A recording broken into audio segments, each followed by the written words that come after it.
وبركاته. ازيكم عاملين ايه؟ يا رب تكونوا بخير.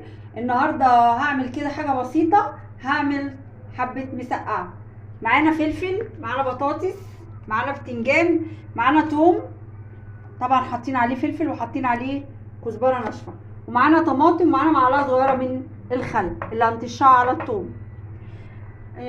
اول حاجه هنعملها هنيجي ننزل. بسم الله الرحمن الرحيم. ننزل بالثوم. بسم الله. الثوم بتاعنا ده، الله على الريحه، بسم الله ما شاء الله.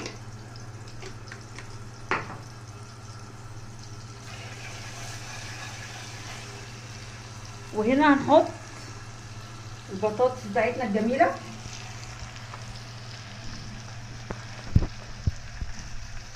بسم الله. البطاطس الجميله بتاعتنا اللي هنحمرها ونسقعها. مش قادره اقول لكم بقى على الريحه. شويه مسقعه، حاجه بسيطه كده كلنا بنحبها. نقش التوم كده، نحط عليها حته فلفل اما تدوق التوم كده، مع حبه كزبره ناشفه كده، يديها ريحه وطعم جميل.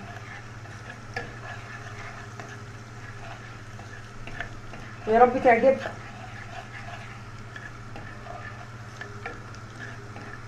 نقلب فيها كده،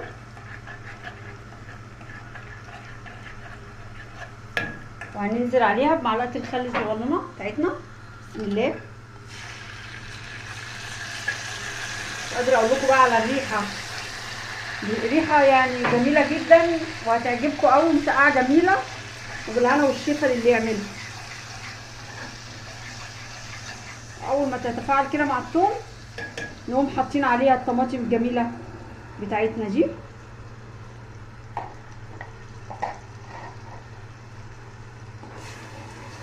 نجهز يا حبايبي المسقعه ونرجع لكم.